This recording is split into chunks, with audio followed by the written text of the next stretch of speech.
Good morning, everyone, and welcome. On behalf of the Nutrition Department at the Faculty of Health Sciences, MUBS, and the National Diabetes Organization, Dialab, it is my pleasure to warmly welcome you to this special event in honor of World Diabetes Day.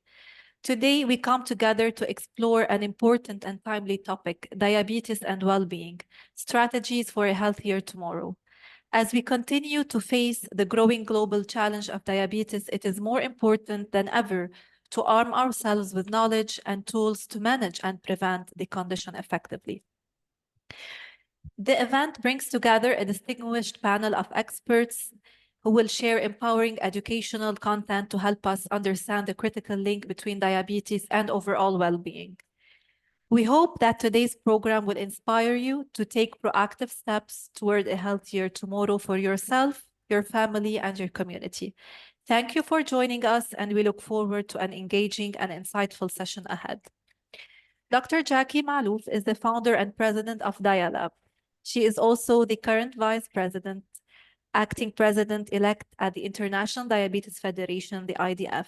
Dr. Malouf is currently an expert consultant working on a WHO paper to be released in 2026 related to therapeutic patient education.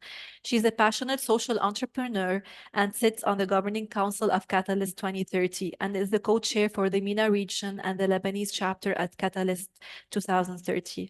Her book appearances include the 100 most influential Lebanese figures around the globe, published in 2017, and Women Pioneers in Lebanon and the Arab region. I will pass the floor to Dr. Jackie. Thank you, Dr. Paula. It's really brilliant to be here today on the occasion of World Diabetes Day.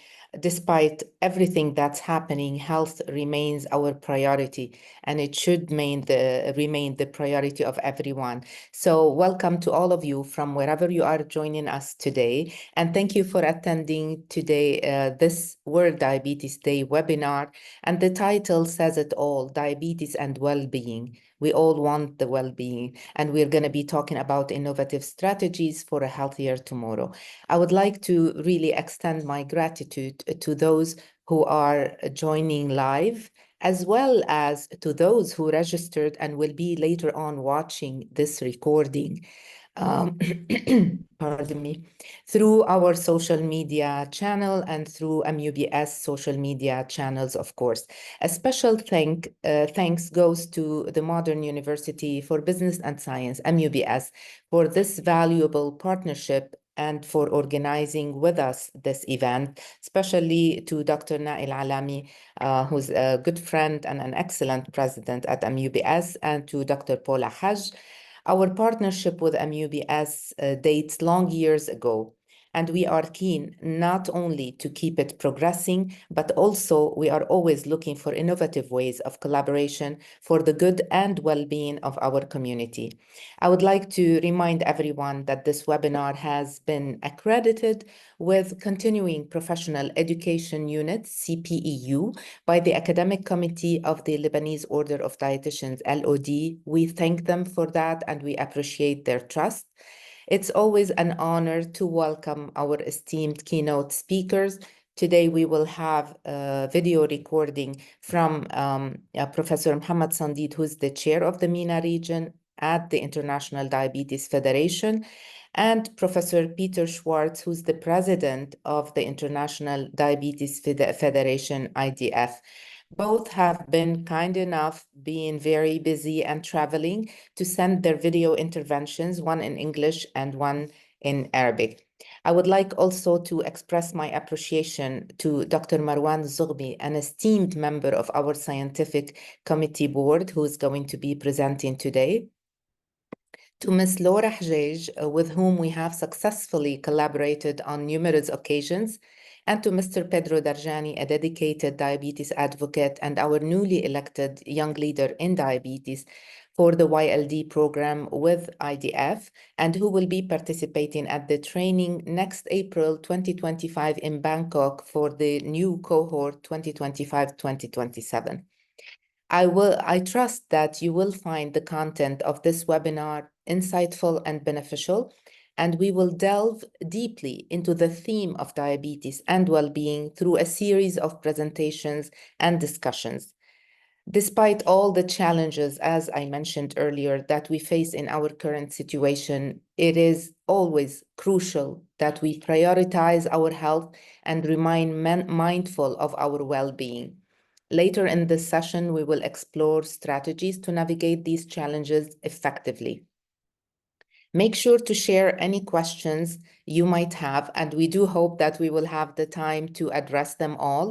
And also, please be active in the chat. Tell us which institution or your name and information about you. We would like to keep that so we can reconnect with you later on. So thanks once again for your participation, and let's make this productive and engaging session. Paula, over to you. We have now the video of Professor Sandid. Talia, if you're kind enough to share the video.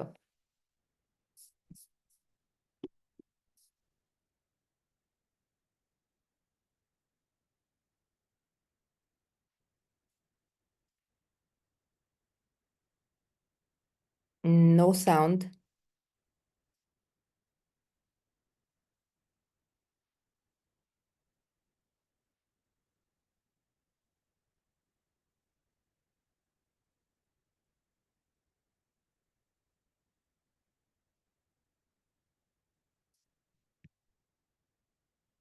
الإدارة السليمة. لذلك Can you start it from the beginning, please? اليوم Thank you. يعتبر مرض السكري أحد الأسباب الرئيسية للوفاة في العالم، وتشير إحصاءات الأطلس الأخيرة في الاتحاد الدولي إلى أن 537 مليون شخص يعيشون حاليا مع مرض السكري في العالم، وهذا العدد قد يصل إلى 783 بحلول 2045. المؤسف أن الملايين من هؤلاء الناس لا يتلقون الرعاية الصحيحة ولا الإدارة السليمة. لذلك يحتاج مرضى السكري اليوم إلى رعاية ودعم أفضل لإدارة حالتهم بتجنب المضاعفات. لقد حدد الاتحاد الدولي للسكري يوم 14 نوفمبر يوما للاحتفال باليوم العالمي للسكري كل سنة، وتم اختيار شعار اليوم العالمي لعامي 2024 و 2025 السكري وجودة الحياة Diabetes and Well-being، ليدعم مرضى السكري في التعايش مع التحديات اليومية التي تواجههم ويساعدهم في إدارة حالتهم وتحمل مسؤولياتهم وتنظيم أمورهم بمرونة في مراكز عملهم، في بيوتهم، في مدارسهم، ليتمتعوا بحياة أفضل وشروط صحية ونفسية طبيعية. ويركز شعار هذا اليوم على التغيير من أجل حياة أفضل لمرضى السكري عبر إزالة العوائق وسد الفجوات، وذلك برفع مستوى الوعي حول مرض السكري باعتباره قضية صحية عامة عالمية جدية. يجب تشجيع الجهود الجماعية والفردية اللازمة في سبل الوقاية من المرض وتشخيصه المبكر وحسن إدارته. من أهداف إحياء اليوم العالمي للسكري عام 2024 رفع مستوى المعرفة والوعي حول تأثير داء السكري في المجتمع، وحث المجتمع أيضاً بمساعدة هؤلاء المرضى في تأمين حياة أفضل. يجب تأمين الوصول إلى التقنيات والعلاجات التي تحسن من إدارة مرض السكري، يعني الحصول على العلاج وخاصة الأنسولين حق لمرضى السكري. يجب مساعدتهم في الوصول إلى اتباع نظام صحي غذائي وتعزيز دور الأسرة في التثقيف وممارسة النشاط البدني في العلاج والرعاية. يجب علينا جميعا أن نتكاتف لدعم مرضى السكري بصفتي الرئيس الحالي لمنطقة الشرق الأوسط وشمال أفريقيا لاتحاد الدول السكري، أتمنى للقيمين على هذا النشاط، وأخص بالذكر الدكتورة جاكي معروف رئيس الديالاب على هذه الأنشطة، وأتمنى لهم النجاح في تطبيق أهداف الاتحاد الدولي السكري. We thank Dr. Sandid very much for this informative video, and we will proceed now to listening to and watching the video of Professor Peter Schwartz.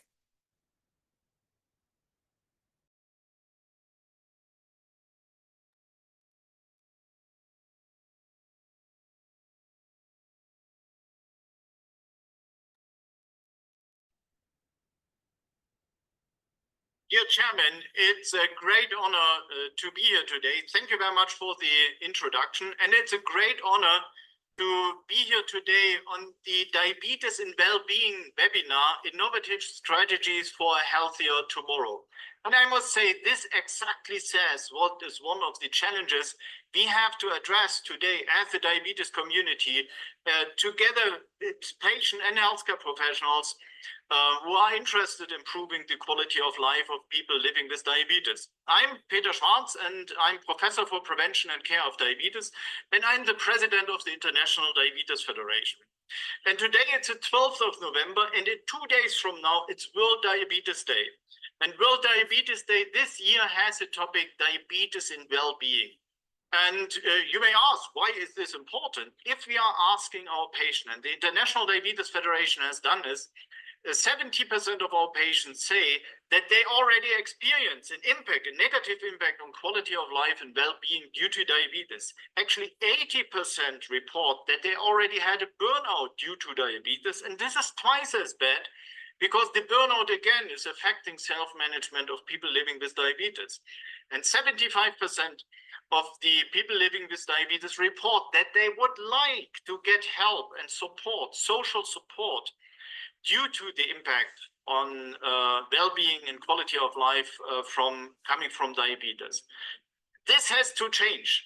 This is our obligation, but that we have to do whatever we can do to change this.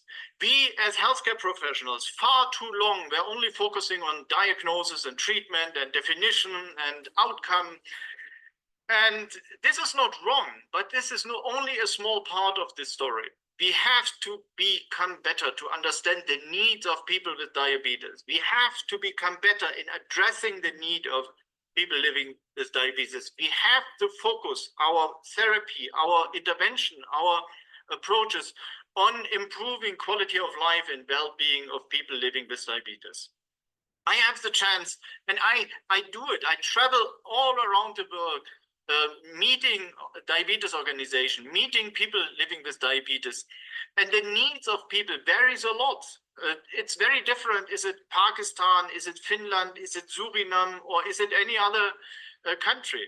But there are many things in common. And one is the lack of education, and the lack of social support in terms of quality of life and well-being for people living with diabetes. And this is what we have to change. The variation in quality of diabetes care, the variation in the peer support for people living with diabetes varies a lot, but we can make a difference. I'm very thankful to anyone who is listening, who is participating in the webinar today. But let's not only talk about it. It's important to talk about, to exchange ideas, to discuss controversies, but let's not stop there. Let's think about how we can, from the talking, go to walking and walk together to make a difference for people living with diabetes. So as president of the International Diabetes Federation, my passion and my enthusiasm is focused on improving the quality of life for people living with diabetes worldwide. And this needs different action, different approaches, different strategies. But you, as you are listening, you can make a difference in your environment. So I would like to motivate you to think about what maybe very tiny little step you can do to have an impact on the life of a person living with diabetes, or a larger step if you are healthcare professionals for your patients, or a big step if you are a policymaker, if you are a politician or stakeholder in the field, what you can do to have a positive impact on quality of life and well-being for people living with diabetes. This is what World Diabetes Day is about. This is what your webinar is about, to exchange ideas, to discuss, to also discuss controversies, but finally translate this in working together, translate this into action to improve quality of life and well-being for people living diabetes. It's a great honor for me to be the president of the International Diabetes Federation, but it's also a great obligation for me to do every day, every hour, every step we can do to improve the quality of care for people living with diabetes worldwide. So I'm honored to be part of the webinar, and I would love that you translate what you discuss in your environment. And I know that in the region you are, there are a lot of challenges in the moment, a lot of challenges in terms of well-being and quality of life, also for people living with diabetes.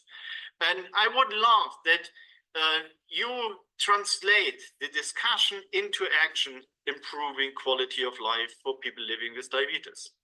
So it's an honor for me to be here. Thank you very much for this webinar, and thank you very much for your actions.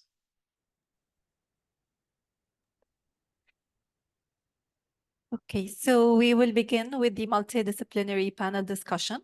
I will give the floor to Dr. Jackie Malouf, who will discuss the diabetes and well-being. The floor is yours. Thank you, dear Paula. And I would like to thank Professor Peter Schwartz, knowing that he is now currently in India and he's on constant travels. He was kind enough to take the time and record this video, especially for our webinar. No wonder I call him our amazing president. So big thanks. And I will start now sharing my presentation, which I believe is kind of a preparation to what our experts invited today, Dr. Marwan and Ms. Laura Hajej, are going to be sharing about diabetes.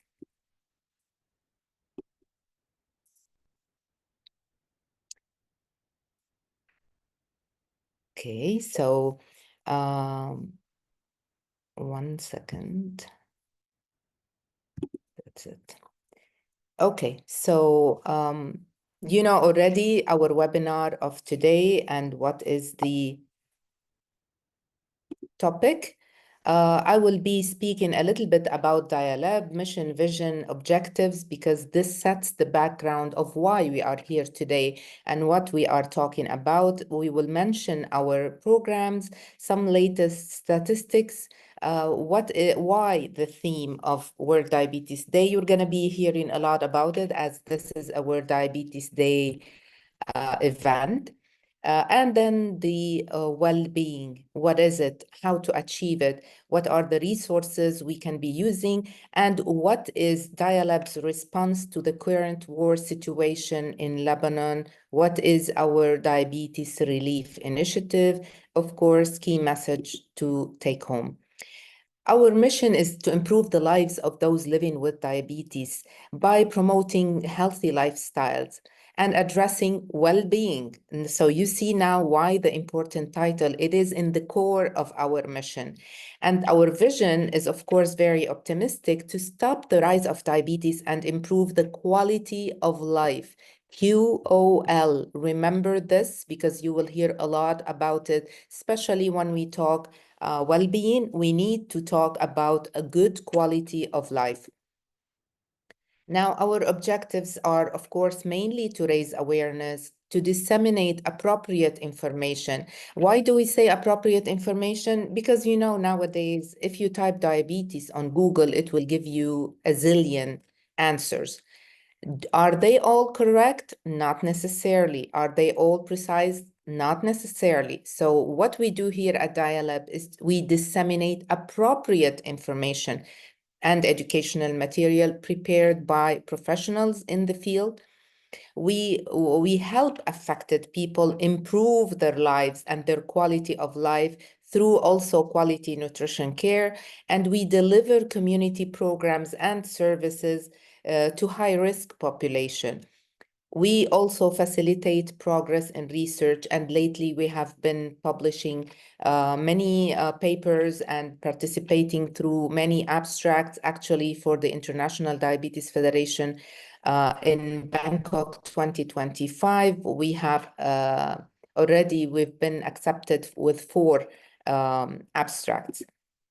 I would like you also to know that Dialab has been established in the US since 2016 as a sister organization with the only and sole purpose to support Dialab Lebanon, which means we fundraise in the US to support the Lebanese community.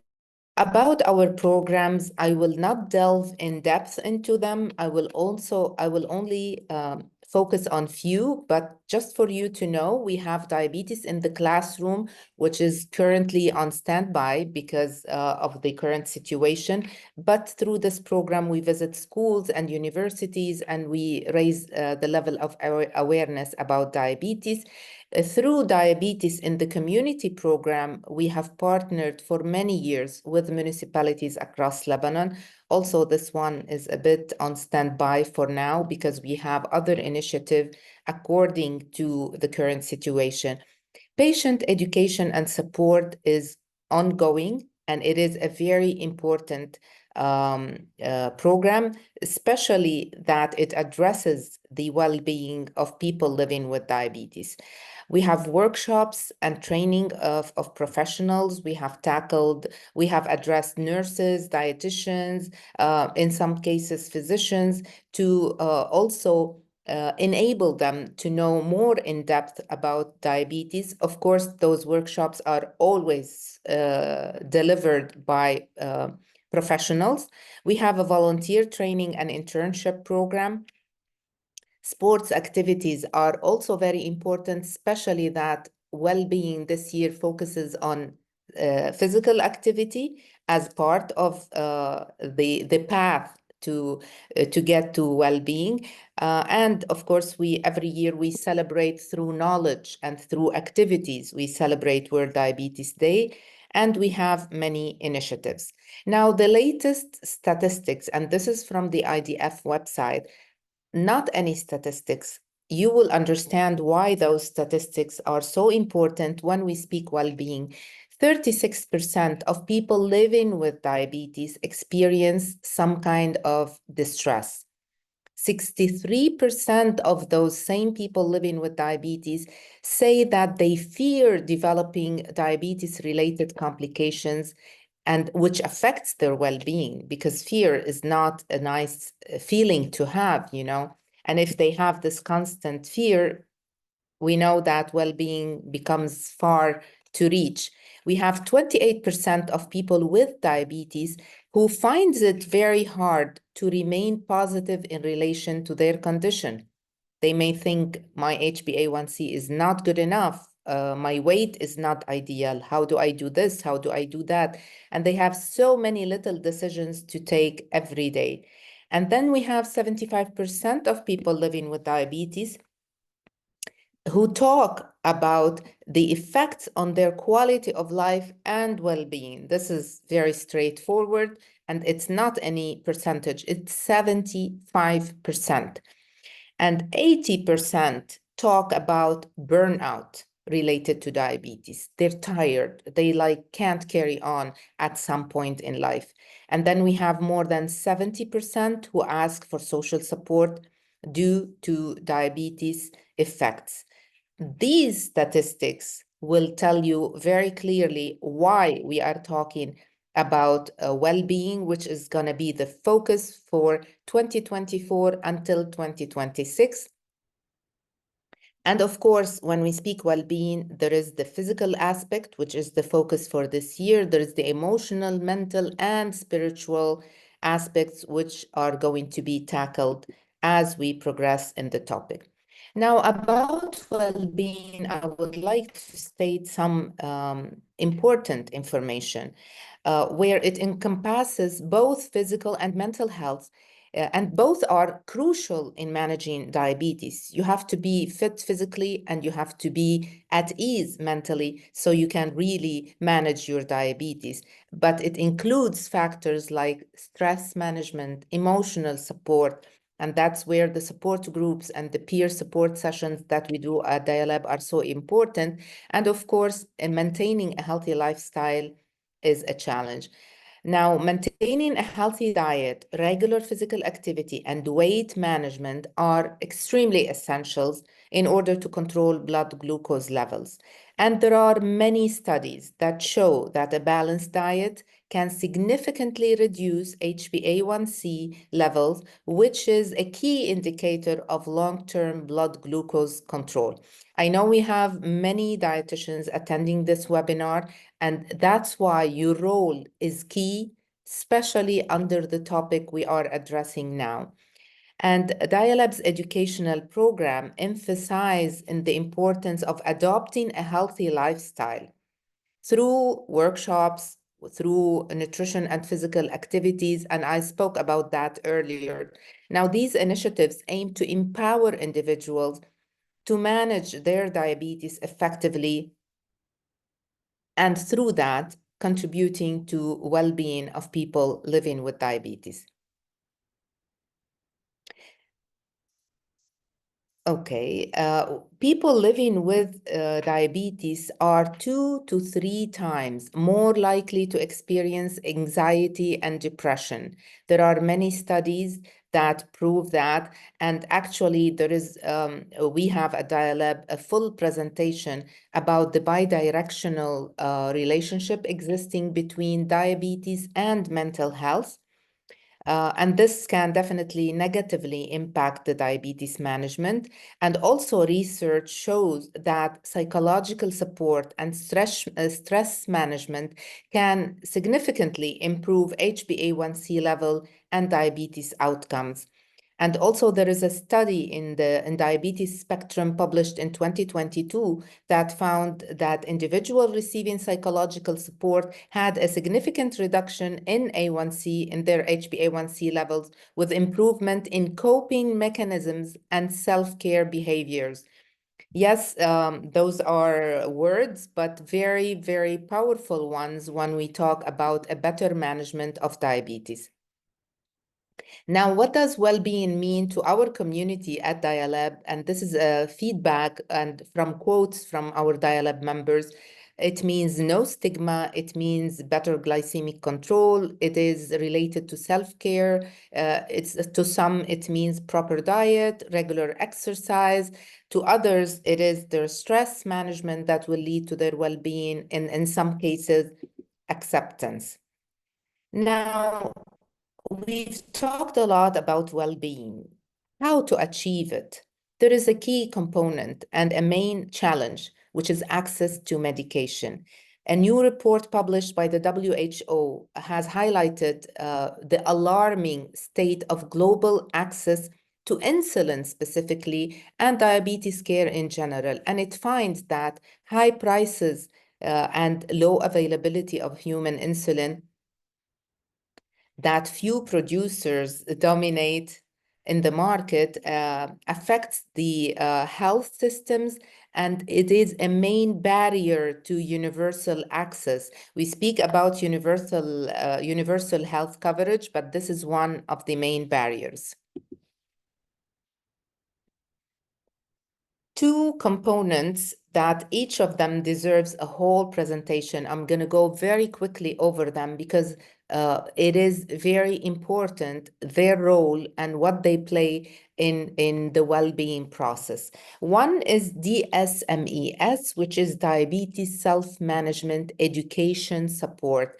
This is a structured educational problem that addresses the comprehensive blend of clinical, educational, psychosocial, and behavioral aspects of care, which is needed for daily self-management. So it directly refers to people living with diabetes and what they need. And it also provides as a foundation to help all people living with diabetes navigate their daily self-care and the decisions that they daily need to take with confidence and improved outcomes. TPE, on the other hand, which is another key component, which is therapeutic patient education, includes structured educational activities aimed to equipping patients with knowledge and skills to manage their own condition effectively. Yes, it's very important to visit doctors at their office. Yes, it's very important to talk to a dietitian, to a sports expert, but ultimately the person living with diabetes or any other NCD have to manage their own disease. And also TPE focuses on empowering patients to make informed decisions, not any decisions. They are well informed, and it helps them to adhere to the treatment plans and to maintain lifestyle changes, because they need to do lifestyle changes, but the key here is how to maintain them. What is the importance of support groups? We mentioned them earlier, but I want, as I said, I want to focus a little bit on them. So at Dialab, we care a lot about the well-being of our members. We offer those peer support groups and mental health workshops addressing the emotional aspects of living with diabetes, reducing the stigma, and providing coping strategies. Of course, we alone cannot reduce the stigma, but by building this self-confidence through our members and disseminating that in our society, we would be on the right way to eradicating probably stigma. I mentioned earlier that well-being focuses at this time on sports activities. And I would like also to stress that a meta-analysis published in Diabetes Care in the year 2021 concluded that lifestyle intervention focused on diet and exercise together can reduce the HbA1c by an average of 0.6% to 1% in individual with type 2 diabetes. And I'm sure we all know how important it is to reduce A1C by 1%. On the International Diabetes website, there are many resources for World Diabetes Day 2024, some infographics, some posters, some information, and hashtags that I invite you all to use in order first to give more visibility to any posts you would put related to World Diabetes Day, and secondly, to know more what's happening in that field from other people who are posting as well. And if you are planning any event, you don't need to be an IDF member. You can submit your activity. A few days ago, 350 activities in 92 territories and countries were already happening. I'm sure by today the number has doubled. And as we come closer to after tomorrow, which is World Diabetes Day, November 14, we will have a lot more. I also mentioned that I will tackle very quickly the response to the current situation that Dialab has. We have several partnerships, crucial partnerships, in order to help the displaced people in different schools in Lebanon and across the Lebanese territory. So this partnership is with Rotaract in the northern area of Lebanon. We also have Together We Are Stronger initiative that we have joined, an initiative started by MUBS. As I mentioned, we have a very strong partnership.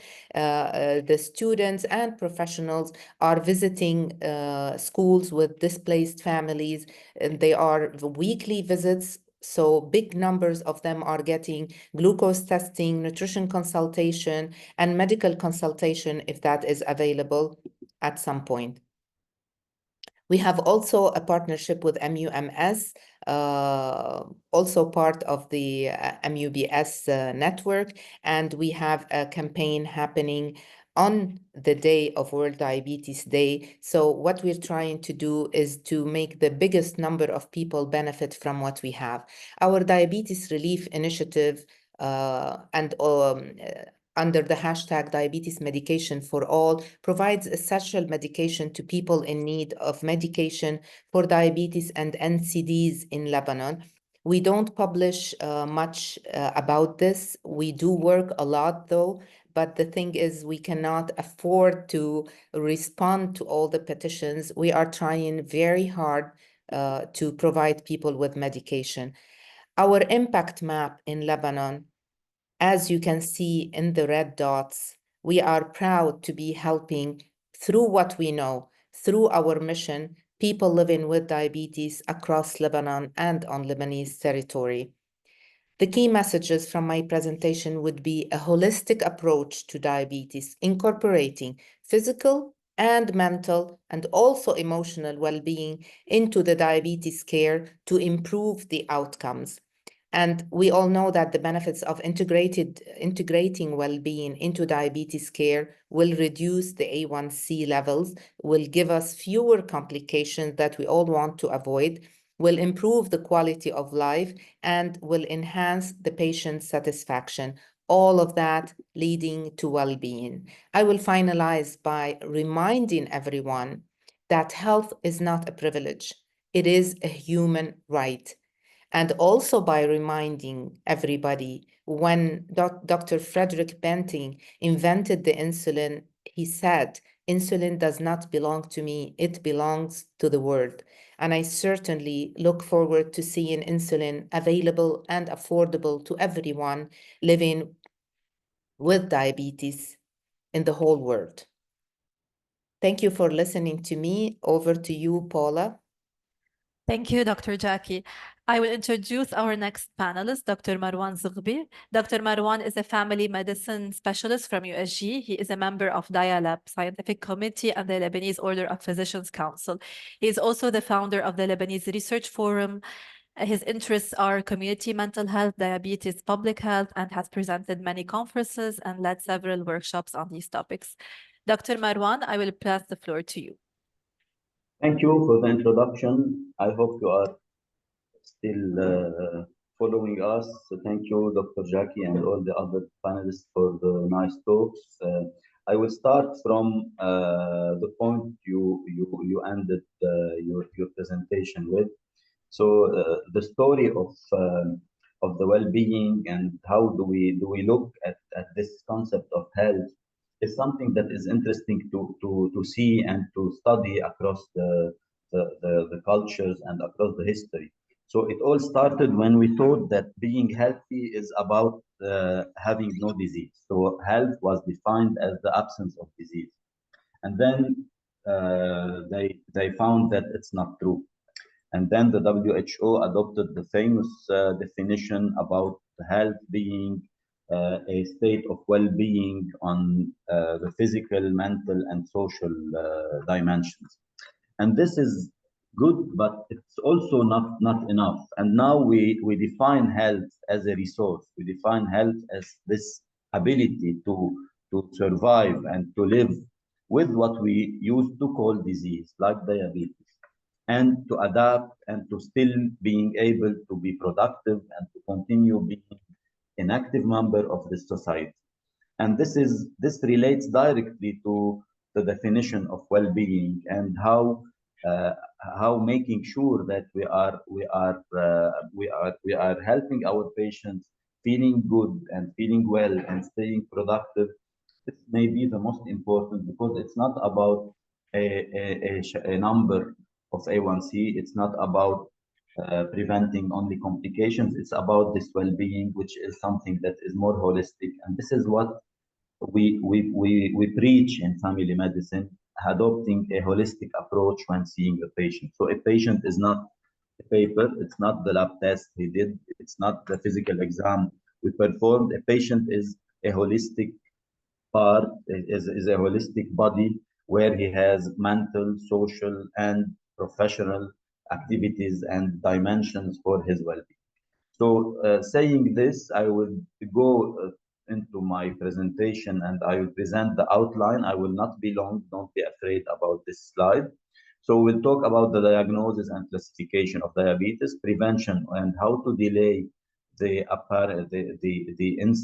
onset of diabetes, how we can improve care and promote health in populations in a comprehensive medical evaluation and assessment of comorbidities, how we facilitate the positive health behaviors and the well-being to improve health outcomes. So it's not only about treating with medication.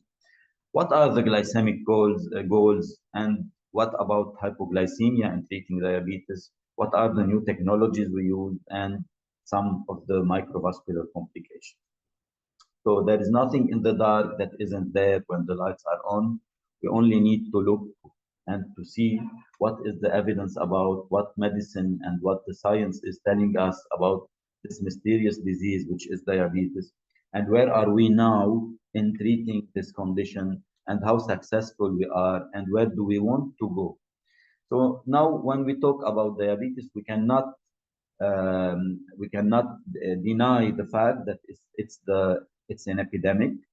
It's something that is killing more and more people, and it's now maybe the most important cause of mortality in our society. It is much more fatal than any other infectious disease or any other kind of disease. So we have to think about it as an epidemic, where we have an intercorrelation between obesity, the bad lifestyle we are having, and the transformation in our daily routines, and then the appearance of diabetes, and then what are the complications of the diabetes on the level of cardiovascular complications and on the level of microvascular complications. So for section 1, I will not repeat what has been said, but everyone who is here in this presentation and who is listening now to me, and everyone who is not here can have a role in treating diabetes. So it could be on a patient level, where we will take care of patients. It can be on a system level, where we can be improving diabetes care through a culture of quality, using more technologies, having a team-based approach, which will give the patient the opportunity to be treated by a multidisciplinary team. Telehealth. Now we are in the era of using telehealth, especially after COVID, and now during the war time, I have a lot of patients that are followed through telehealth. Education and the socioeconomic and linguistic challenges. And finally, at the policy level, where we can be a source of pressure on the policymakers to adopt new policies and help patients with diabetes get a better access to care and better access to medication and to treatment, and most importantly, better access to education and support. So how do we diagnose and classify diabetes? So as you all know, it's about the blood sugar regulation. So the body must maintain a certain level of sugar in the blood, which is around 100, which is the normal sugar. In order to do this, we need to have this hormone called insulin, which is secreted by the pancreas, and which has a very smart and clever system which responds to the quantity of sugar present in the food. Since at the time the food is at the stomach level, this pancreas has the sensor and the ability to know what is the quantity of sugar and how to regulate it through our intrinsic secretion of insulin. And this is how we define the euglycemia state, which is around 100 or between 70 and 100 in a fasting state. So when we go to, let me take the pointer.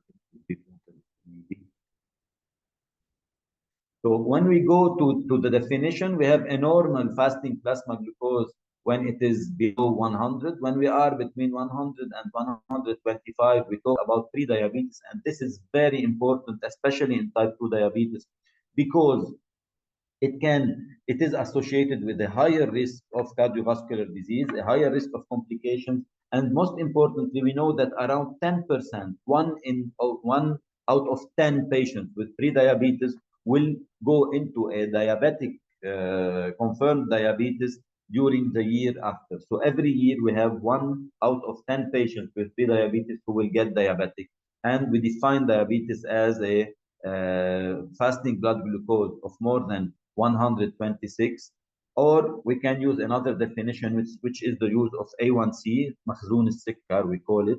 So A1C is nothing other than the mean value of blood sugar during the last 3 months. So when we have an A1C of more than 6.5, it is diabetes, and when it is between 5.7 and 6.5, we call it pre-diabetes, and we have a risk to progression to diabetes. So the other way to diagnose and classify the patients as normal, pre-diabetic, or diabetic is using the oral glucose tolerance test, where we ask the patient to take a standard amount of glucose, and then we measure the blood glucose just before taking the glucose and 1 hour after. If it is less than 140, it's normal. So it's a normal state to have 140 and less of your blood sugar after 1 hour of ingesting 75 grams of glucose. If it is between 140 and 199, we talk about pre-diabetes, and when it's more than 200, we talk about diabetes. So this is the definition in terms of level of glucose. This is how we define diabetes. But it's not only about this. It's also about what are the implications of having a patient with diabetes.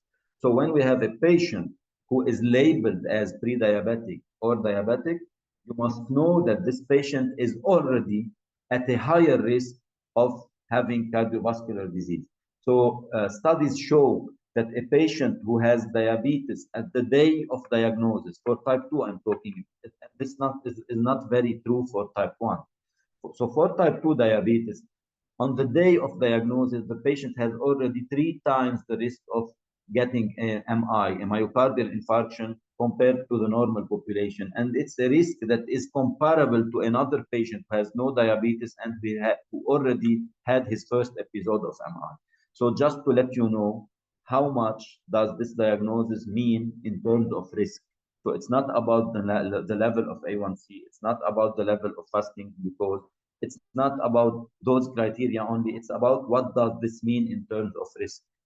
So again, to finish with the diagnostic, we talked about A1C, we talked about the oral glucose tolerance test, we talked about the fasting blood glucose, and we can have a diagnosis of diabetes with a random blood glucose. So it's not a fasting one, it's a random one when we have a level of more than 200 with symptoms of hyperglycemic crisis, which are polyuria, polydipsia, and blurred vision and fatigue. So this is how we diagnose diabetes.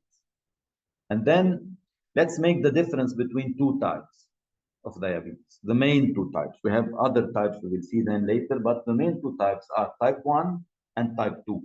In type 1, our pancreas is unable to produce insulin. First, it will be unable to produce enough insulin, and very, very quickly, the pancreas will be secreting 0 insulin. So this is what we used to call an insulin-dependent diabetes mellitus, because it's a diabetes that is due to a lack of insulin. So the treatment is naturally with insulin only, and this usually happens in the young age. So this is the juvenile diabetes, which we see in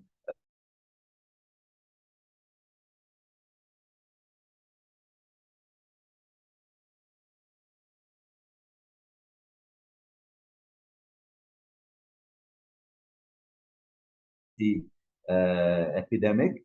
So it is due to another mechanism. It is due to an insulin resistance. In this condition, the cells of the body fail to respond to insulin properly. So this is why in this type we don't have a lack of insulin at the beginning. We have sometimes more insulin than we should have, but this insulin cannot be acting properly because cells in our body are not responding. This is what we call the insulin resistance. And with time, our pancreas, who has been secreting big amount of insulin to compensate for the lack of sensitivity will fail again, and we will finish up having a need for insulin even in type 2 diabetes. So this is the main difference. In type 1, it's a lack of insulin from the beginning. In type 2, it's a resistance to insulin and followed after years by a secondary burnout of the pancreas, who will not be able to produce enough insulin and who will fail. And this is when we need insulin to treat type 2 diabetes. So to summarize the classification, type 1 is the autoimmune beta cell destruction usually, or it can be infectious in some times. Type 2 is non-autoimmune. It's a progressive loss, while here the type 1, the loss is sudden. Here it's progressive in type 2 of beta cell insulin secretion, frequently on the background of insulin resistance. And then we have the gestational diabetes mellitus, which is the diabetes that we detect during pregnancy, and that's why every pregnant woman needs to have a oral glucose tolerance test to screen for gestational diabetes, which is a risk factor for getting a diabetes in later stages of life, and is a risk factor of having complications during pregnancy and a big weight for the newborn, which may lead to complications during delivery. And then we have the other rare causes or rare types of diabetes, which are monogenic diabetes, MODY, LADA. So I will not go into these details because these are rare. And what is interesting for us now are type 1 and especially type 2, which is the epidemic of our era. So what are the risk factors and what do we need to assess to know who is at risk of having pre-diabetes or diabetes? So what are the risk factors for diabetes? Everyone who is more than 35 years of age, and these are the American recommendations. So it depends on the society. So in some societies, it may be at a younger age, and in other societies, it would be at a higher age. I think that in Lebanon, 40 is a good threshold, but we can adopt 35. So we are at risk of having a type 2 diabetes when we are over 35 years of age, especially if we have a history of pre-diabetes. So if we have a fasting blood glucose between 100 and 126, or on an A1C between 5.7 and 6.5, or if we have a patient, a female patient who has prior gestational diabetes mellitus, and we know that patients who have HIV due to their exposure to high-risk medicine are at risk of developing diabetes more than others. So if we want to summarize who is at risk practically, so patients who are overweight or obese are at risk, and who have one or more of the following risk factors: a first-degree relative with diabetes, a high-risk race or ethnicity, and we know that in Lebanon we are a country with a high prevalence of diabetes relatively. If we have a history of cardiovascular disease, we are at higher risk. Presence of hypertension, patients with hypertension are at higher risk of getting diabetes. The female patients who have polycystic ovary syndrome, because now we know that one of the main pathophysiologic mechanism of polycystic ovary syndrome is this insulin resistance, which is the same as the same core problem in type 2 diabetes. Having an HDL of less than 35 and a level of triglycerides of more than 250 is also a risk factor. And this highlights the importance and the fact that diabetes, especially type 2 diabetes, is a multifactorial disease, and it's a metabolic disease. So when we talk about metabolic disease, we can understand why we have an association of obesity, hypertension, cardiovascular disease, polycystic ovary syndrome, high triglycerides, low HDL. All of these are parts of this metabolic syndrome, and we can add others like high uric acid and high CRP. So then we have the physical inactivity. So when you have a patient who has a low level of physical activity with high BMI, you know that he is at higher risk of getting into diabetes and other clinical conditions that are associated with insulin resistance, like some medications and other conditions. Okay, so these are the risk factors to assess when we assess a patient for having a risk of diabetes. And you can go online. We have a lot of calculators that integrate all of these risk factors. If you are planning to have a campaign to detect patients at high risk, you can use these calculators, which will give you a very accurate estimation of the risk of getting diabetes for a patient according to all these factors. Now, we know who is at risk. We know how we define pre-diabetes and diabetes. How can we delay the transformation or the progression from normal to pre-diabetic or from pre-diabetic to diabetic? So how can we do it? First and most important is the diet and physical activity. I want to tell you here, I will not go into the details because you may know them better than me. But I will tell you about one of the main studies, which it's called the DPP, the Diabetes Prevention Programs. They compared treating patients with pre-diabetes. If we treat them with metformin, which is a drug we will talk about in a few minutes, or if we go into lifestyle modifications. And in this study, we see clearly that lifestyle modifications are at least twice as effective as metformin. So we have a 67% reduction in the risk of developing diabetes when we go to lifestyle modifications, while we had only 30% reduction when we adopted a strategy using metformin. What is of importance here to note is that the lifestyle modifications that were adopted in this study are intensive lifestyle modifications, so they are a step further than what is described here. And that's why we still focus and emphasize on the importance of lifestyle modifications to prevent diabetes, but you have to always make the remark that you need to have intensive lifestyle modifications, intensive diet, and intensive physical activity, much more than is described in this slide for regular physical activity, which is good, but is not more effective than taking metformin. So how do we do it?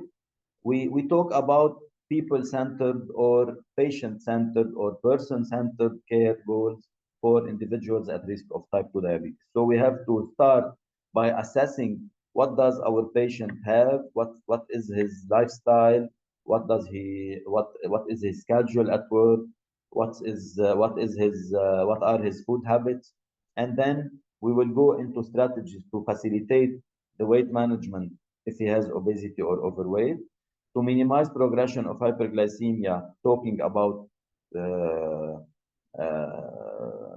lifestyle modifications or pharmacotherapy, and how do we get to reduce his cardiovascular risk, because as I told you, having a pre-diabetes is also a risk factor for cardiovascular disease, not only diabetes. So the more intense or the higher the risk of having the higher the risk of having diabetes, the higher the intensity of the intervention. I will finish in 2 minutes. So we talked about metformin. Screening for type 1 diabetes is possible now, but it's not a common recommendation, and it's not something that we are doing classically. And now we have new treatments that can prevent the onset of type 1 diabetes, and this is new, and I wanted to show you. Now we have a new hope for type 1 diabetes for prevention. And we have a new hope for type 1 diabetes for treatment. We'll talk about it. So how do we assess for type 1 diabetes? It's mainly about autoimmune disease.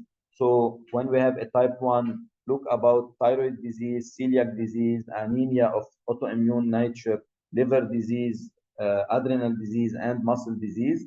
When you are talking about type 2 diabetes or type 1 diabetes, look for metabolic factors.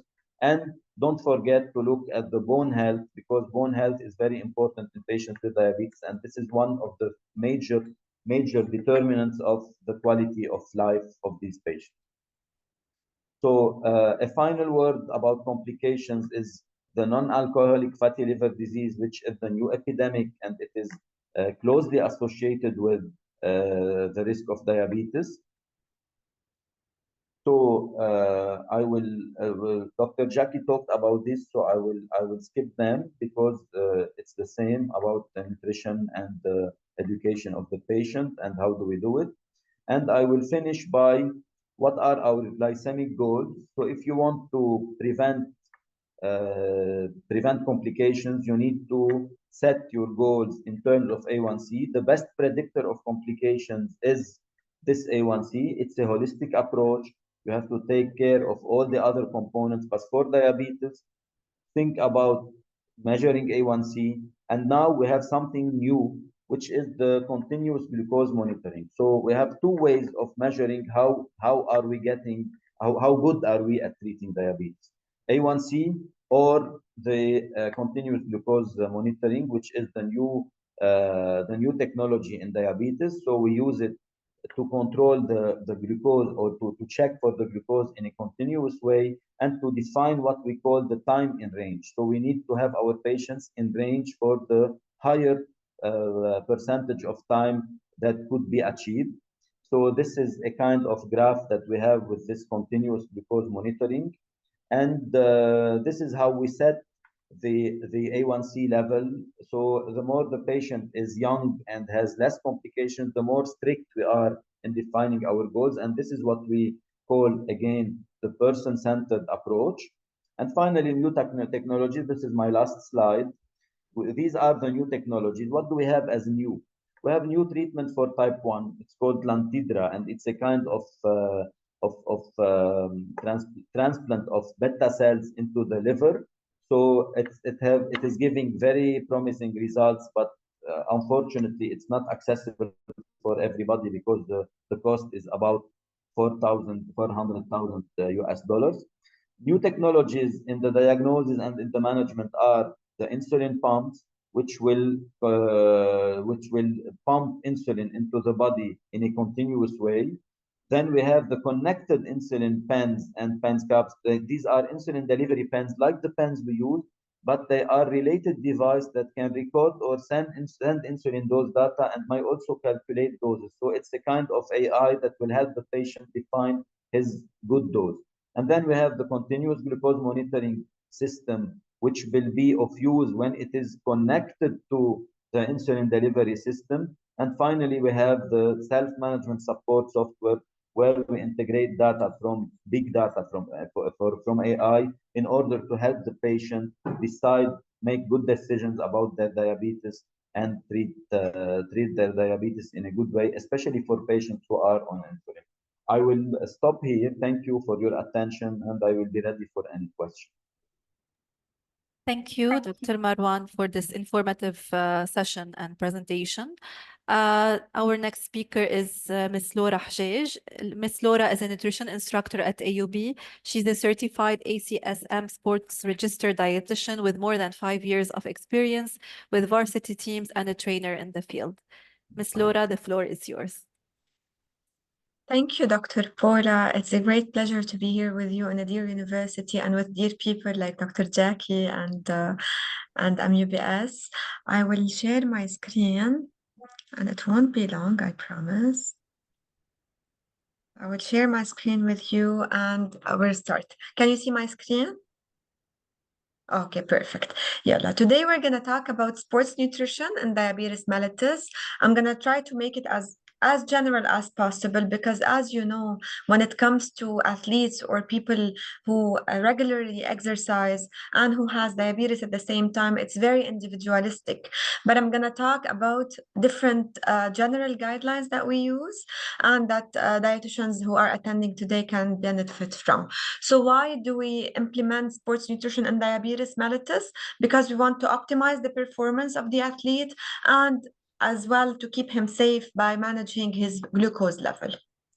All right, so It's going to be brief. So what is diabetes mellitus? So it's a chronic condition, as you all know, affecting the glucose metabolism. We have two types of diabetes, the one type 1 and type 2.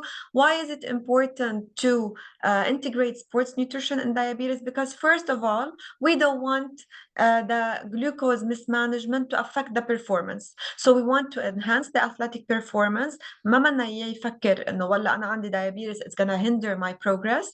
It will help in the blood glucose management before, during, and after exercise, and it will prevent complications related to diabetes, because the last thing that we want to the patient or the client or the athlete to face is complications because he's doing something healthy and he's being physically active.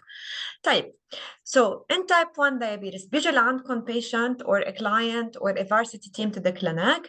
Maybe he's suffering from a type 1 diabetes, type 2 diabetes. So what do you consider for each and every type? In type 1, which is an autoimmune disease, there is no insulin production, the exercise will increase the risk of hypoglycemia. So the first thing that you want to think about is hypoglycemia as a risk that this athlete may encounter. For type 2 diabetes, it's an insulin resistance and it's common in obesity and overweightness. The exercise هون, in this case, it improves the insulin sensitivity and glucose control.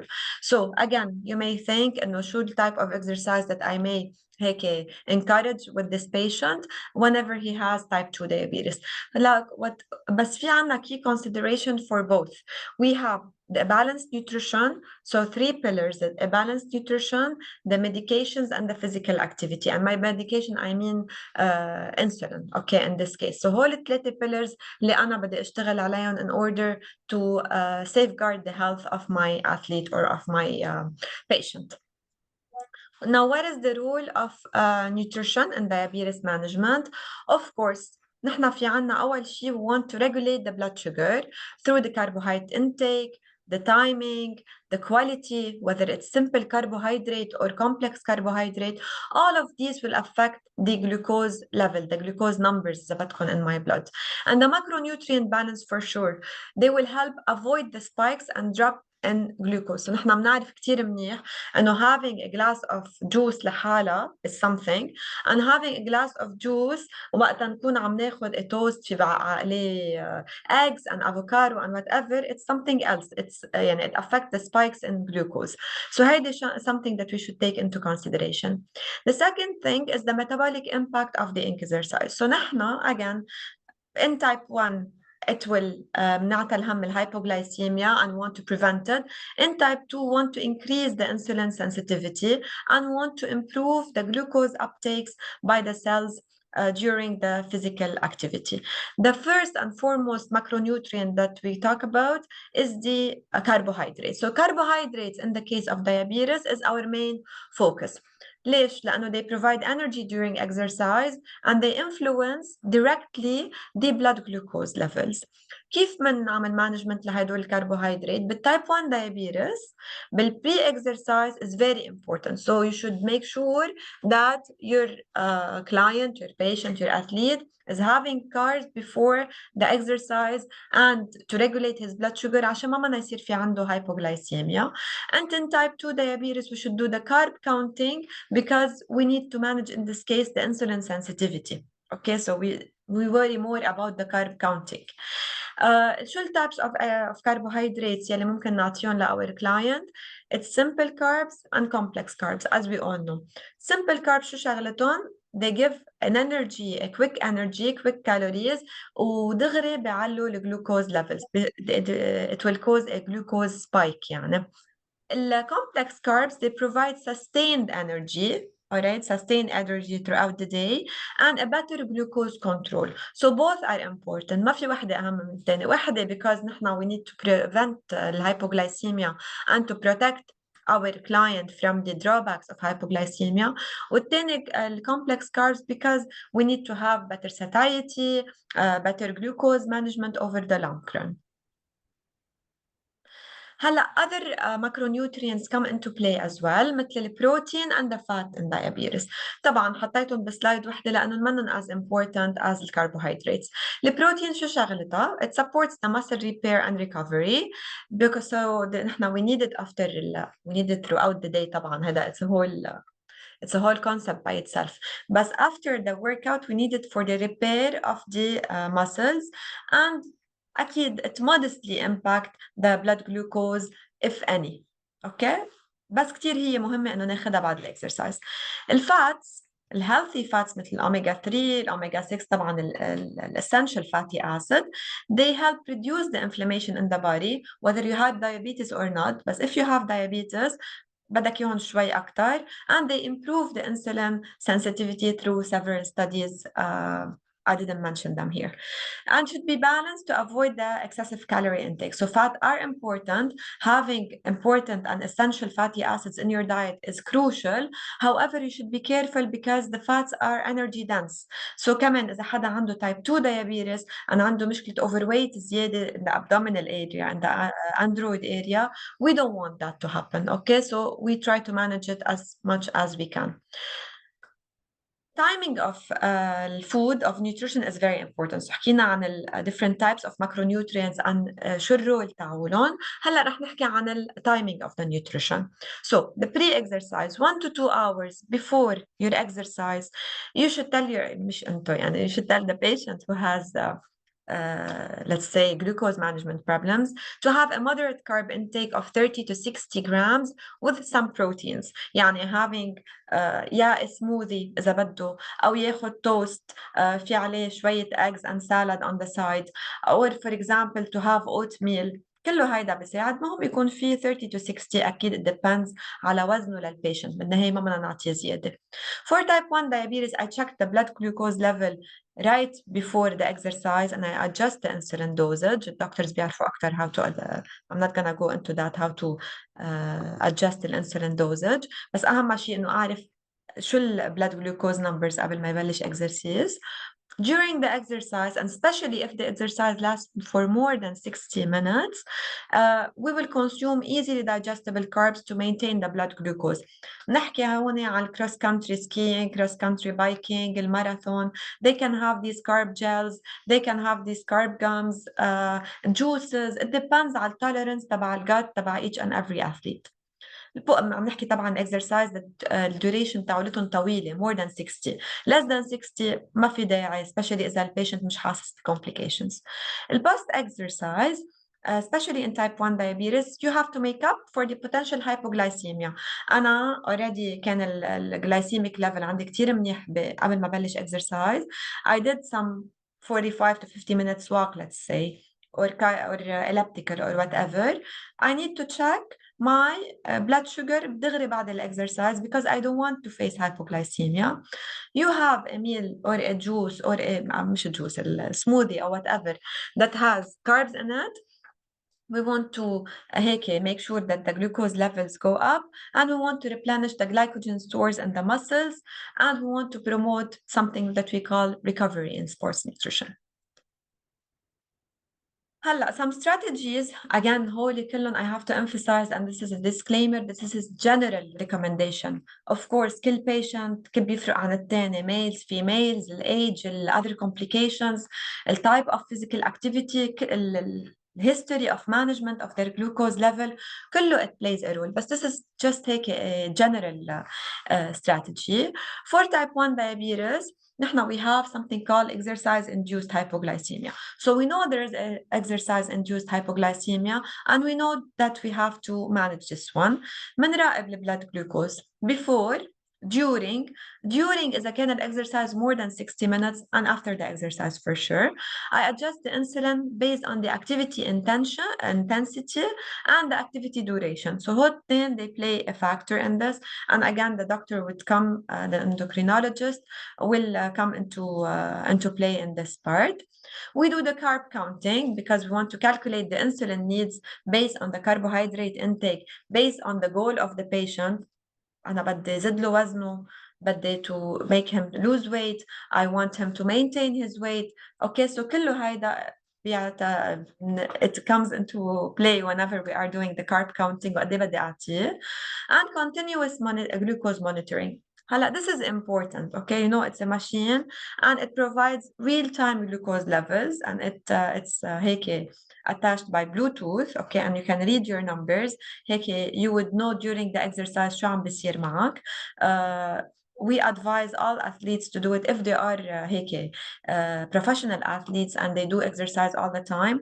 So they have these machines, they put them usually around their trunk area, and once they know the charts تبعت the up and down of their glucose level, it allows for better management during the exercise. لأنه بعرف قديش تحرك معي الجلوكوز وقديش وطي شو لازم أعمل for next time. مشان هيك continuous glucose monitoring is very important in their case. This is for type 2 diabetes. Now for type 1 diabetes. For type 2, again, the goal is to improve the insulin sensitivity. مظبوط. نحن قلنا هونيك we have no insulin production. هون we have insulin production بس ما عندنا sensitivity. So the exercise, you are losing weight, you are or managing your weight or getting to your ideal healthy body weight. It will enhance the glucose uptake. It will reduce the insulin resistance, so it will enhance the insulin sensitivity إذا بدكم. We sports nutrition goal تاعولا part of it because بتكون weight management. You will focus as a dietitian dealing with such clients on a balanced calorie controlled diet.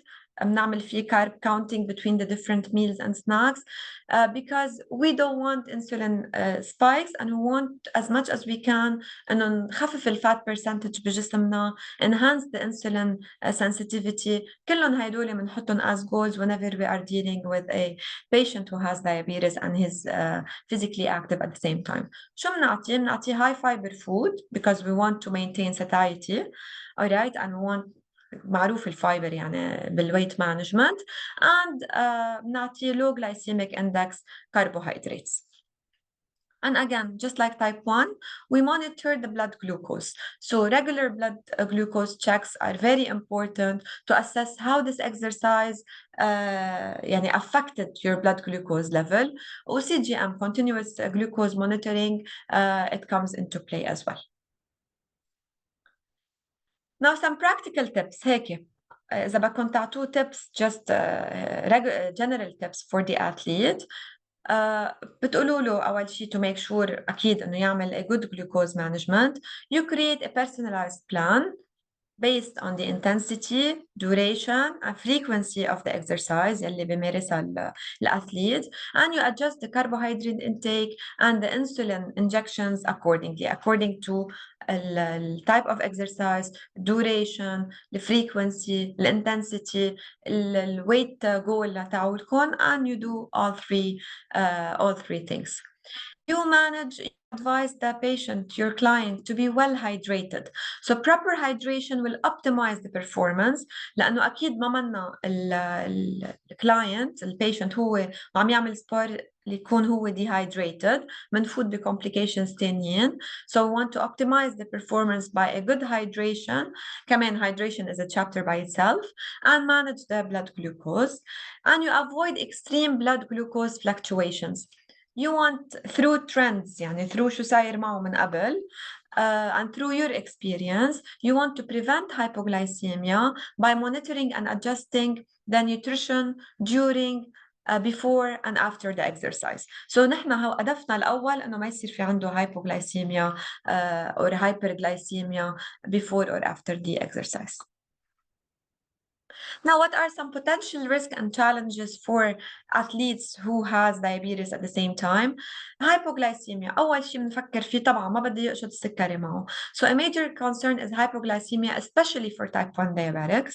It can be managed, of course, through carb intake and insulin adjustments, and you as a dietitian knowing شو type of exercise اللي عم يمارسه البيشنت تاعولكم والduration والfrequency وكل هالأخبار. Hyperglycemia is another challenge, especially when it comes to high intensity exercise. High intensity exercise لما نكون عم نعمل weight resistance training بويتس كتير عاليين they may raise the glucose levels. شو بنعمل long term management وبنحاول قد ما فينا انه نحافظ على الجلوكوز المانجمنت تبع الجلوكوز بالدم عشان ما يصير في عنا long term risk of cardiovascular disease, of angina, of heart attacks. كلهم هيدول ما بدنا اياهم. And we manage the exercise and the insulin therapy, work with a healthcare provider, basically with a doctor or a diabetic nurse to adjust the insulin doses around the exercise, okay, around the individualized exercise. So, حكينا عن devices that may help us as dietitians إنه يكونوا موجودين عند الكلاينت. So if the client هيك well-rounded عارف شو البروبلم تاعوله in specific, he has all the monitors, everything that may help him to know more about his case and the fluctuations, هو بيساعدنا أكتر as dietitians to make sure that he's reaching his goal while enhancing his performance. اللي في عنا الأول شيء continuous glucose monitors اللي ممكن مثل ما قلت لكم they can be linked to their phones أوقات ويكونوا أكتر they can monitor more the fluctuations عندهم بالجلوكوز. Why? Because it's a real-time tracking of the blood glucose during exercise. It helps prevent hypoglycemia and allows for quick adjustment. They even beep. يعني some of the patients بيقولوا لي لما ينزل below a certain level أو لما يطلع يمكن دكتور جاكي بتعرف أكتر بهول القصص. It beeps, it tells them so they can stop on the spot. Wearable fitness trackers طبعا ما بعرف الابل watch or any other watch that they may monitor their heart rate, their كله هيدا بيمكن يساعدهم.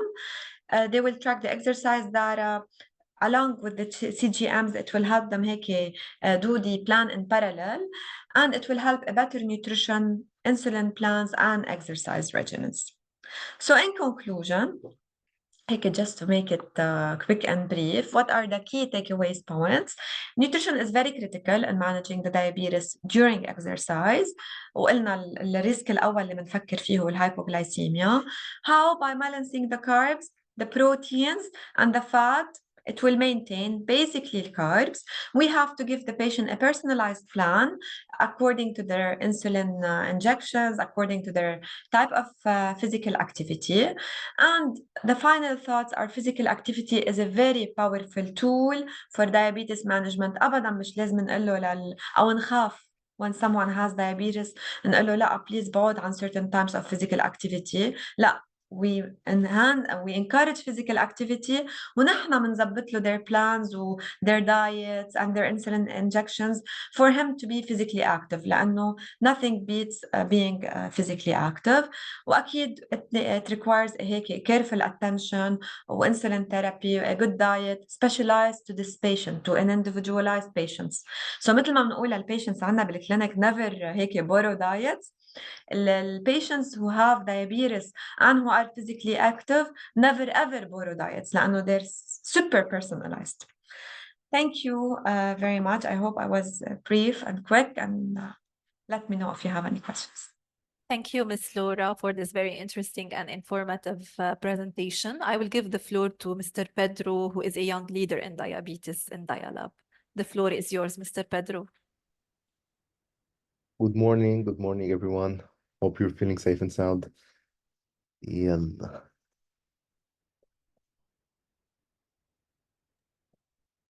Laura, maybe you need to Talia, stop sharing. I'm waiting for Talia to share the PowerPoint, share the slides. Laura, can you please stop sharing your presentation so they can share Pedro's?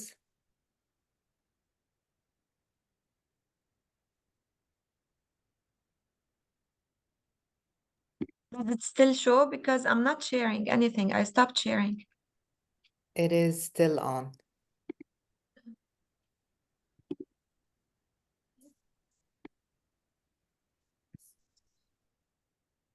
Okay, it works. Okay, thank now. you.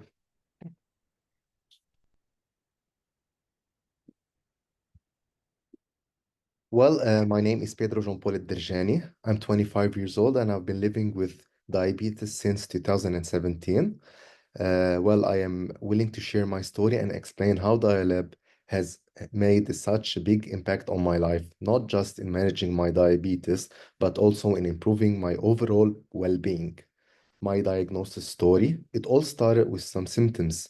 I didn't really think about constant thirst, unexplained weight loss, and high A1C levels. Unfortunately, people around me didn't take it seriously, and I didn't know much about diabetes during that time because it wasn't something discussed in my community, not of course on normal matters. When I went to my family doctor, I was officially diagnosed, far away from reality, and felt isolated and alone, as I didn't know anything else who was going through the same thing.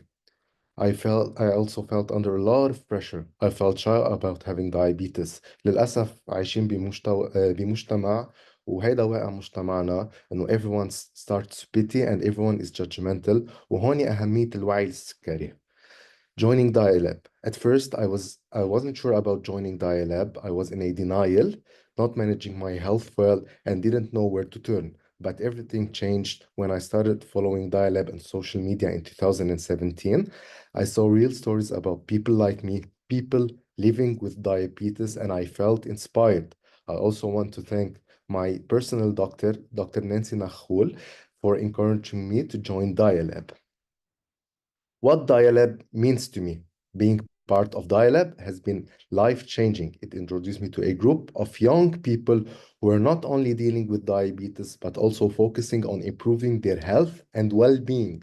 Dialab wasn't just a support community, it became a lifestyle. I built meaningful connections and found hope, especially in the inspiring story of Dr. Jackie Malouf and her daughter, Sylvie, who has always been there to me.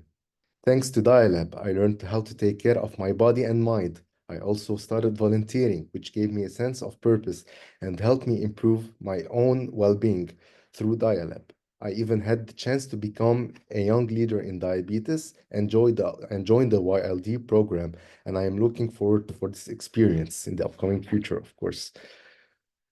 I would like also to take, before I conclude, about well-being and positive change. Managing diabetes can be tough, but Dialab has shown me how to focus on my overall well-being, mentally, physically, and emotionally. It's not just about controlling blood sugar levels. It's about feeling good in your body, having the right mindset, and staying positive in a certain way. I've learned how to live a balanced life, eating well, and staying active all the time. And that's how I take care of my mental health. Personally, I feel stronger and healthier when I practice football. I've noticed that football played an important role in my A1C. وهون بدي كمان أعمل reflection على اللي كان عم بيقوله دكتور مروان على ال A1C levels. And هذا الدور يلي لعبوا السبور. Challenges and positivity. Of course, there are days when managing diabetes is harder than others, but with the right mindset and the support I found in Dialab, I now see these challenges as opportunities to grow. It's not about living with diabetes. It's more about how we choose to live with it. Dialab has helped me to transform my experience into something positive and empowering. And it has taught me to prioritize my well-being above all else. Personally, I don't see diabetes as a struggle. I am a person who lives with diabetes. I see it as something that gave me resilience, and I don't know how to say it, but I see diabetes as a blessing. It showed me how to take care of my everyday life, my diet, my health, and also my well-being. I have a positive outlook about diabetes. I don't see it as a burden, of course. It's part of who I am, and of course, diabetes shaped my strength in a certain way, and who I will be in the upcoming future. So thank you for listening to my story, and I hope it inspires you to support the diabetes community and focus on your own well-being, because when we come together, of course, we are stronger. Thank you, everyone. Thank you, Mr. Pedro, for sharing your experience. We will move forward with the question and answer session. So we will take questions from the attendees.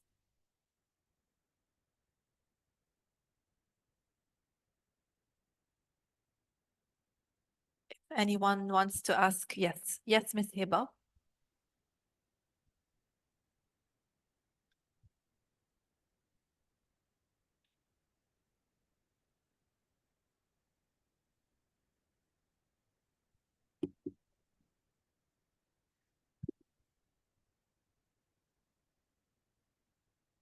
Anyone has any question to Mr. Pedro, Dr. Marwan, Dr. Jackie?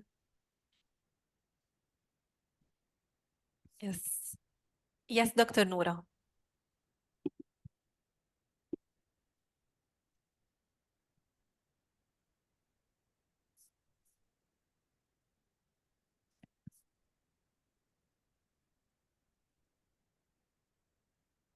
I can see that Talia is asking regarding Dr. Marwan.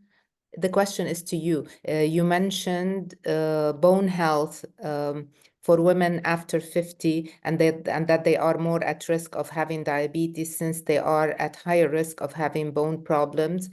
Is osteoporosis an example?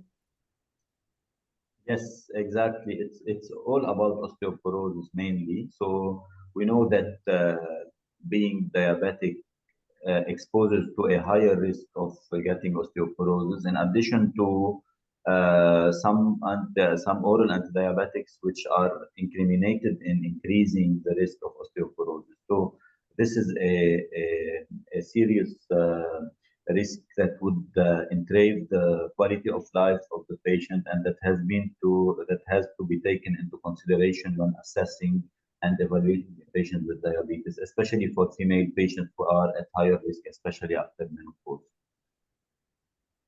Thank you. And again, it goes to you, this question. You said you mentioned the new intervention for type 1 diabetes. I guess you triggered the curiosity, and this is actually something new. The question is it available in Lebanon? And if you can tell us more about it.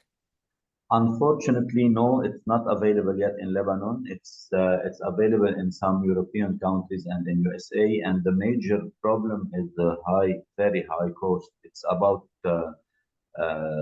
450,000 US dollars.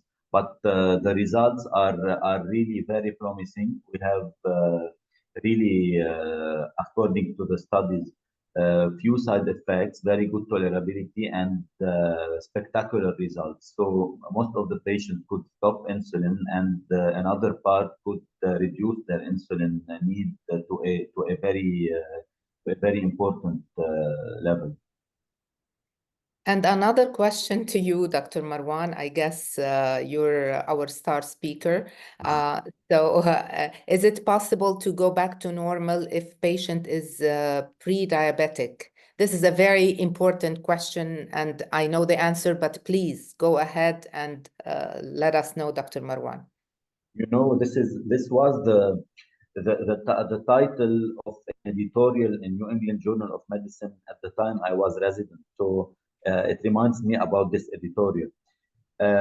In fact, yes, we can go back to normal from pre-diabetic to diabetic in terms of definition. So if we want to talk about the level or the level of glucose, yes, we can go back to normal. But knowing that we were once pre-diabetic, this means that we have this metabolic problem, and we are always at a high risk. So we can never go back to normal and forget that we were once at least pre-diabetic and we are at risk.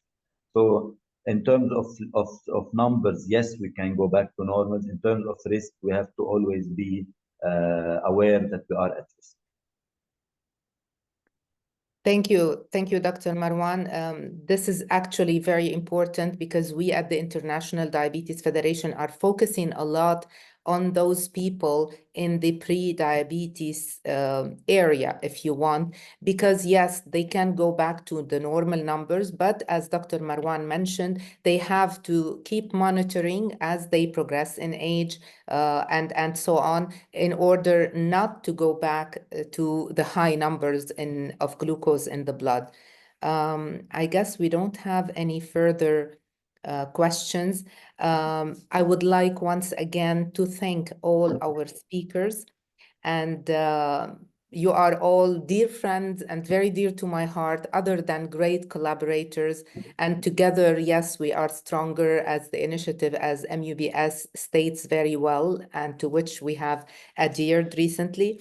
And I will thank you especially, Paula, because I know how much efforts you put into organizing this.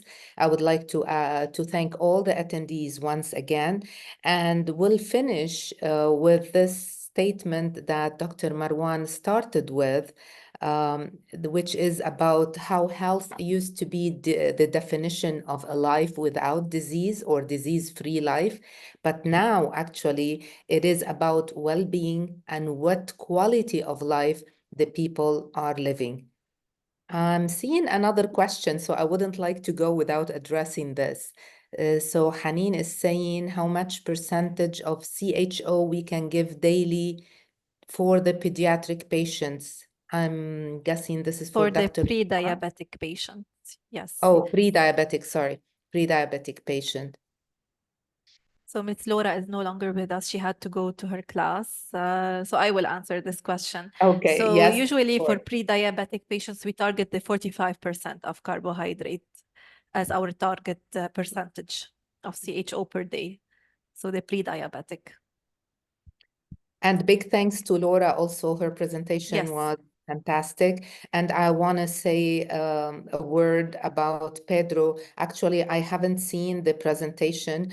I had no idea he made it about Dialab, but Pedro, what can I say? You made my day. Thank you, doctor. Thank you, everyone. So I would like to thank everyone, our incredible panelists, and of course, thank you to all our attendees from MUBS and from the different universities, AUB, Lebanese University, USG, UZEC, NTU, and the Beirut Arab University, and for all the dietetic professionals as well who attended today. Thank you again for being part of today's session. We look forward to welcoming you to future webinars and events at MUBS as well. Thank you, everyone, and have a nice day.